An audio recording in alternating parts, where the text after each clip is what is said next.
Hello বন্ধুরা, good morning. কেমন আছো তোমরা সবাই? আশা করি তোমরা সবাই খুব ভালো আছো। আমিও কিন্তু বেশ ভালো আছি। তো আমার চ্যানেলে নতুন আরও একটা ভিডিওতে তোমাদের জানাই অনেক অনেক স্বাগত আর ভালোবাসা। তো এখন বেজে গিয়েছে সকাল ৮টা। তো ৮টা এখনও বাজেনি, তবে ৮টা বাজতে যায়। তো আমি আমার রান্নাটা এখনও শুরু করে দিয়েছি। কেন বলো তো, আজকে আর সকালে বাসি বাসি কাজগুলো তোমাদের সাথে শেয়ার করিনি। তো সকালে সব কাজটাই সেরে নিয়েছি। আর তোমরা তো জানো যে মেজদি এসেছে, তো আর কি বাসন কোসন যা ছিল মেজদি মেজে দিয়েছে। আর যেটুকু কাজ ছিল সকালে সেগুলো আমি করে নিয়েছি।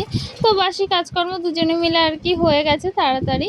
তো ওই জন্য রান্নাটাও করে নিচ্ছি। দেখো সকাল সকাল একদম রান্না বান্না শুরু করে দিয়েছি। আর এখানে করেছি পটল আলুর তরকারি আর ভাত। আর ওই যে কড়াইতে হচ্ছে বিট আলু ভাজা। তো বিট আলু ভাজাটা হচ্ছে, আর ওইদিকে কিন্তু মেজদি স্নান করে পুজোটাও দিয়ে নিয়েছে। তো আমি রান্নাটা করছি আর মেজদি এদিকে পুজোটা দিয়ে নিচ্ছে। আর কি বলো তো, আজকে এত তাড়াতাড়ি করে সব কিছু করছি। হ্যাঁ, তোমরা অবশ্যই কারণটা জানতে পারবে, তার জন্য পুরো ভিডিওটা দেখো। আর দেখো রান্নাগুলো সবটা গুছিয়ে নিয়েছি, আমার কিন্তু সব রান্না একদম হয়ে গিয়েছে। তো এবার আমি স্নান করে একদম রেডি হয়ে গিয়েছি। দেখো কেমন লাগছে কমেন্টে জানিও তো। তো এই শাড়িটা কিন্তু আমি পয়লা বৈশাখে পরেছিলাম। তো ওই পয়লা বৈশাখে পরার পর আর পরা হয়নি, আর এখন পরলাম। তো যাই হোক, রেডি হয়ে নিয়েছি। আর এখন যাব কিন্তু একটু মার্কেটে। তো আজকে হচ্ছে শনিবার, আর শনিবার কিন্তু আমাদের এখানে মার্কেট বসে। আর সত্যি কথা বলতে মার্কেটে থেকে মানে শপিং করতে, জামা কাপড় কিনতে আমার কিন্তু বেশ ভালো লাগে। জানি না কার কেমন লাগে মার্কেট থেকে জামা কাপড় কিনতে, কিন্তু আমার কিন্তু মার্কেট থেকে জামা কাপড় কিনতে খুব খুব ভালো লাগে। তো যাই হোক, মার্কেটে গিয়ে আর কি অনেক ঘোরাঘুরি হলো, অনেক কিছুই কেনাকাটা হলো। এবার আর কি বাড়ি চলে এসেছি। দেখো কি কি কিনেছি সবটাই তোমাদের সাথে শেয়ার করছি একটু একটু করে। তো দেখো এখানে একটা বিছানার চাদর কিনেছি। তো এ দেখো বেশ সুন্দর লাগছে কিন্তু, তাই না, বিছানার চাদরটা। আর এই গেঞ্জিটা কিন্তু আমার বরের জন্য কিনেছি। তো খুব মানে ছোটোখাটোই আর কি সব শপিং করা। আর কি এগুলো পয়লা বৈশাখে কেনার কথা ছিল, তো পয়লা বৈশাখে আর যাওয়া হয়নি, তার জন্য আর কি পয়লা বৈশাখের পরেই এত কেনাকাটা। তো এই জামাটা কিন্তু বাবার জন্য নেওয়া হয়েছে, আর একটা প্যান্টও নেওয়া হয়েছে দেখো। তো এগুলো আর কি রেগুলার ইউজের জন্যই না এই জামা কাপড়গুলো কেনা। আর এটা কিন্তু আমার শাশুড়ি মার নাইটি। তো আমারটাও তো দেখিয়ে দিলাম। তো এই তো কেনাকাটা। আর এই শাড়িটা আর ব্লাউজটাও কিন্তু আমার শাশুড়ি মার জন্যই নেওয়া হয়েছে।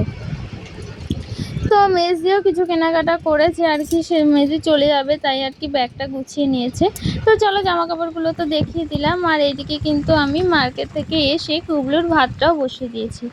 তো কি বলতো, সকালবেলা রান্না বান্না করছিলাম, তো এতটাই কাজের চাপ ছিল সকালে যে ভিডিও এডিট করা বা পোস্ট করার একদম সময় পাইনি। তো কি বলতো, সকালবেলা একদম ভিডিওটা পোস্ট করতেই পারিনি। ওই জন্য না এখন বসে বসে আর কি আমি ভিডিওটা পোস্ট করেছিলাম। আর তারপর একটু শুয়েছিলাম, কারণ মার্কেটে এত হাঁটাহাঁটি হয়েছে আর ভালো লাগছিল না, জানো তো। তো দেখো গুবলুকে স্নান করিয়েও দেওয়া হয়েছে। আর এইদিকে এখন সন্ধে হয়ে গেছে। তো দেখো ওই দুপুরবেলা খাওয়া দাওয়ার পর না আর ভিডিওটা কন্টিনিউ করতে পারিনি, একেবারে সন্ধ্যেবেলা চলে এসেছি ভিডিওটা নিয়ে। আর ওখানে তরমুজ কাটা হয়েছিল। আর এখানে কিন্তু এখন রাতের রান্নাও করা হবে। তো ওই যে বলেছিলাম সকালবেলা একবেলা রান্না করা হয়েছে, আর তার জন্যে রাতে এখন দেখো বেগুন ভাজা করা হবে আর সোয়াবিনের তরকারি করা হবে। তো আজকে তো নিরামিষ, ওই জন্য আর কি নিরামিষ রান্নাবান্নাই করা হচ্ছে। দেখো আর কি বেগুন ভাজা করা হবে, ওই জন্যই তেলটাও গরম করে নিয়েছি কড়াইতে। তো এবার বেগুন ভাজা করে নেব আর সোয়াবিন করে নেব, এই তো রাতের রান্না বান্না। তো আজকের ব্লগটা কিন্তু অনেকটাই ছোট হয়ে গেছে, মানে আজকে তেমন কিছুই শেয়ার করতে পারিনি। আর কী বা শেয়ার করবো বলো, আজকে তো একদম সকাল সকাল উঠে তাড়াহুড়ো করে আর কি কাজগুলো করতে হয়েছে, তার জন্য তেমন কিছুই শেয়ার করতে পারিনি। তো যেটুকু পেরেছি আর কি সেইটুকুই তোমাদের সাথে শেয়ার করেছি। তো দেখো এদিকে হাঁড়িতে ভাত আছে, ভাত করা হয়ে গেছে, আর আমার সয়াবিনের তরকারিটাও কিন্তু হয়ে গেছে। তো এই যে রাতে রান্নাবান্না সবটাই হয়ে গেছে। তো চলো আজকের ভিডিওটা এখানেই শেষ করে দিচ্ছি। ভিডিওটা আর বড় করছি না, আবার নতুন কোনো ভিডিওতে দেখা হবে। ততক্ষণ ভালো থেকো, সুস্থ থেকো। চলো টাটা।